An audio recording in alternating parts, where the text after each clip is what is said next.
Hello, welcome to our fabulous film show. Coming up, it's been called the best animated film since Toy Story, but not everyone agrees. We're talking about Pixar's Inside Out. The French city of Annecy becomes the capital of animated film for a week. We'll have some of the highlights. And we head to the Valley of Death with two French superstar actors, Gerard Depardieu and Isabelle Huppert.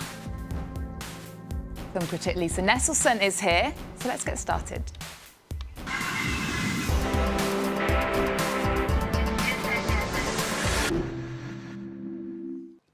Hello, Lisa. Hello. How are you doing? Pretty well, thanks. Okay, well, let's talk about Pixar's new animation, Inside Out. I think it's fabulous. Explain the concept.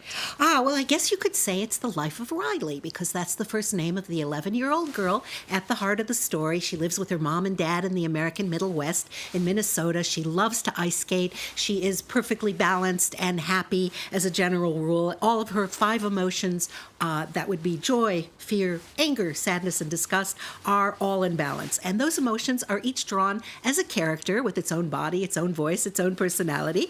And they all live and work in headquarters, which I think is a pretty good pun. They stand at a control panel, and each day they mint preferably happy memories, and then they store them in this rather ingenious sort of pinball theme park arrangement. But then Riley's family moves to San Francisco for Dad's work, and all of a sudden the weather is different, the house is kind of dreary, she doesn't really have any friends, and so it's a nonstop emergency in headquarters, and that's because sadness suddenly plays an outsized role, and joy has to work very hard to try and reestablish equilibrium. It's very ingenious. Here's a look at how it works. This looks new. Think it's safe? What is it? Okay, caution. There is a dangerous smell, people. Hold on, what is that? This is disgust. She basically keeps Riley from being poisoned, physically and socially. That is not brightly colored or shaped like a dinosaur. Hold on, guys. It's broccoli! Yucky! Well, I just saved our lives. Yeah, you're welcome. Riley, if you don't eat your dinner, you're not gonna get any dessert. Wait, did he just say we couldn't have dessert? That's anger. He cares very deeply about things being fair. So that's how you want to play it, old man? No dessert? Oh, sure. We'll eat our dinner right after you eat this. Riley, here comes an airplane. Oh, airplane. We got an airplane, everybody. I don't know whether I should admit it, but I actually cried at the end of this film. You weren't blown away by it, though. Explain. Well, I like it just fine. It's a very well-made film, but I don't really know what's going on. It had its world premiere at Cannes. I saw it in an auditorium with 2,000 colleagues who were on worship mode for everything. At least 2 of my colleagues wrote that seeing Inside Out would alter the way you think about your own brain forever. Forever is a long time, but it is very entertaining. And here's the director, Pete Docter, and the producer talking about why they felt that maybe joy was more at the center of the story than the other emotions. Joy, I can't really explain, but that was kind of part of that first thing that flashed in my head was that, and I called her optimism at the time because I didn't know what emotions actually were, what their names, but it just felt like kind of the way I want to approach life. I want life to be good, I want to be happy, I want that for my kids, but the reality is that's not always going to happen, right? So sometimes you're going to have to allow some of the other guys to drive, and in the course of the film we learned that that's useful.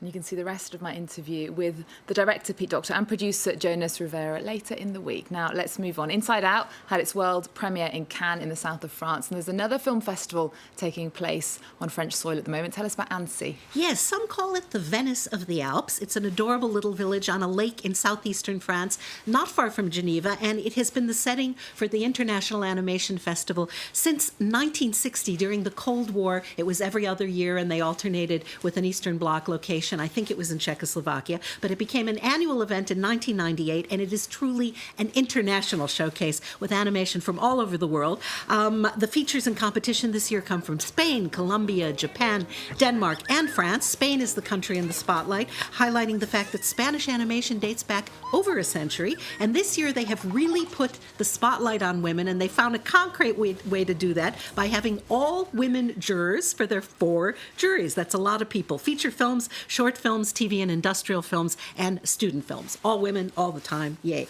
Annecy has always looked at animation as an art form. 30 years ago, they added a market for the more commercial aspects of cartooning. And over the past decade or more, there's been a very steady presence of big names in Hollywood. So whether you like your animation to be cut out of paper or molded out of clay or the most sophisticated computer-assisted designs, whether you like it to be brightly colored silliness or kind of dour and dark and existential, Annecy is the place to be. If you're lucky enough to be in Paris on July 1st and 2nd, they're going to show the winners at the Forum des Images. Okay, and one of the films that's set to show at Annecy is Minions. Tell us more. I couldn't be more excited about this. Minions had its yellow carpet premiere in London about 6 days ago, but the next place in Europe to show it is Annecy. Kevin, Bob, and Stuart, those intrepid yellow critters from Despicable Me, have gotten a spin-off film of their own. Let's take a look.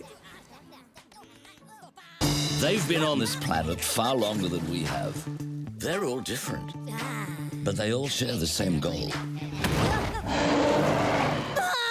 To find the biggest, baddest villain to serve.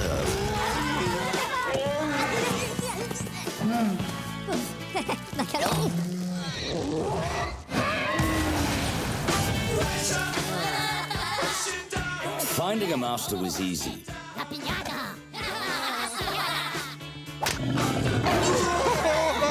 Keeping a master. That's where things got tricky. Looks very cute. That's from Minions. Well, we're going to move on to a very different film now. It's called Valley of Love. It has stunning performances from the French actors Isabelle Huppert and Gerard Depardieu. I've got to be honest, I haven't a clue what it's about, even though I have seen it. So maybe you can help. Well, it's a mystical experience set in Death Valley, which is in the edge of California and Nevada, where it's very, very, very, very hot and the landscapes are very stark. Basically, there are 2 actors who are conveniently named Isabelle and Gerard, who used to be a couple but haven't been in contact for ages, and they come to Death Valley to carry out a very strange assignment. The son they had together over 30 years ago has killed himself, but he sent each of his parents a letter instructing them to come to Death Valley and follow a very specific itinerary over the course of 7 days during the week of November 12th. And the reason for that is he promises if they do as they're told, he will reappear to them. But he's dead. This is a very intriguing setup. It kept me watching. The scenery is special, as I said. Huppert and Depardieu couldn't be better. You can't take your eyes off them. The film is probably kind of silly, but I really liked watching the 2 of them. There's a sense of otherworldly mystery. Take a look. Je suis Michael, c'est moi, ton fils. Je suis l'enfant que tu as mis au monde. Et je suis mort. Je suis mort et toi, tu es vivante. Je me suis donné la mort, c'était prévu. Et je vais revenir, je te demande d'être présent dans la vallée de la mort le 12 novembre 2014. Tous les 2, oui, tu as bien lu, toi et papa. Tu pourras croire à une mauvaise blague, mais je te jure que c'est la vérité. Il y a un planning des endroits où vous devez aller, le jour précis et les horaires. Et 14h04. Il ne viendra plus.